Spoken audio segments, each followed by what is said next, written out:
I hope that the healthcare reform is not derailed. I don't think it will be. As a provider, we're certainly concerned about the specifics of the healthcare reform bill and how it's going to impact hospitals and physicians. There's a lot of talk, as everyone knows, about cutting Medicare payments and so forth, which will certainly negatively impact institutions like mine. But also as a provider, we know that there's a lot of problems with the healthcare system the way it's currently working. We have to do a much better job coordinating care, for example, for our patients. The whole system is quite complex, and hopefully something will come out of this reform that will make things a little simpler and easier for people to understand. And as an employer, like all the employers, we're quite concerned about the increasing premiums and costs of health care. And we're looking for ways, as everyone is, to ameliorate that cost and reduce that cost if we can.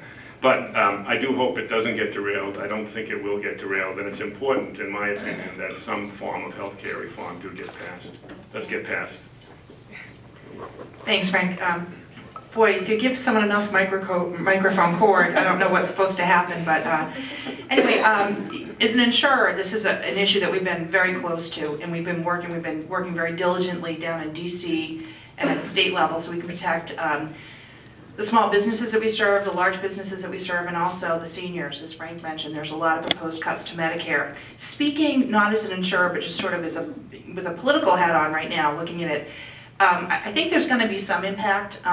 The reality is that the gubernatorial races earlier this year, the fact that they went to Republicans was allegedly a message that was being sent. And the fact that, you know, a Democrat who had a 20-point lead after the primary ended up being beaten by 5 points, may be making a statement on health care, and I think that people are going to be a little bit more thoughtful about that. The reality is that all of our members of Congress, the representatives, have an election next year, and I think there are a lot of them who may be vulnerable who are going to be looking at this saying, geez, you know, it's hard enough for our House to get to 218 votes to pass this, but if I'm at risk with my constituents, how am I going to vote now? And I think that there's going to be some examination of the issues and you know, what do the constituents want? Because the tough part is, for part of this conversation, the constituents have been left out.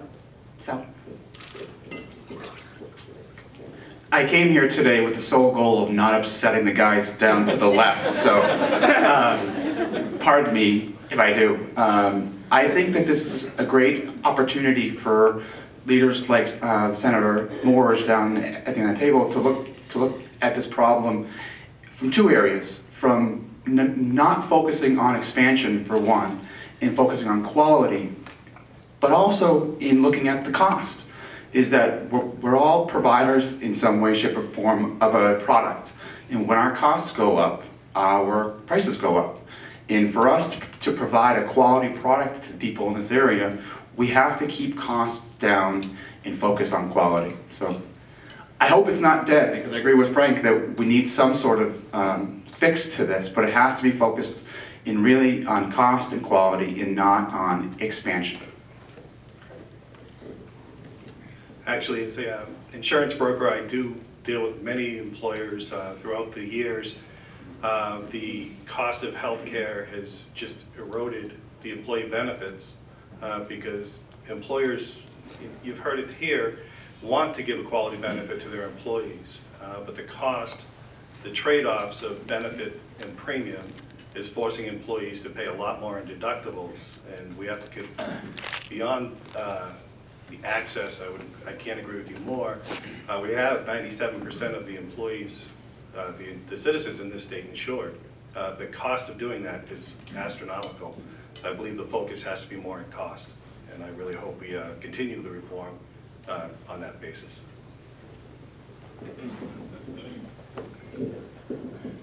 I'll just add on to Andrew's comments there that I totally agree. We have to focus a little bit more on quality and how we deliver services, dealing primarily with the elders in our communities.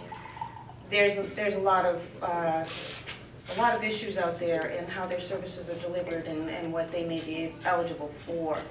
So I think that you have your jobs cut out for you there, and hopefully a lot of support. So. Well, maybe we can ask a question in the alternative. This came from one of our members. I'm a small business with 10 employees insured.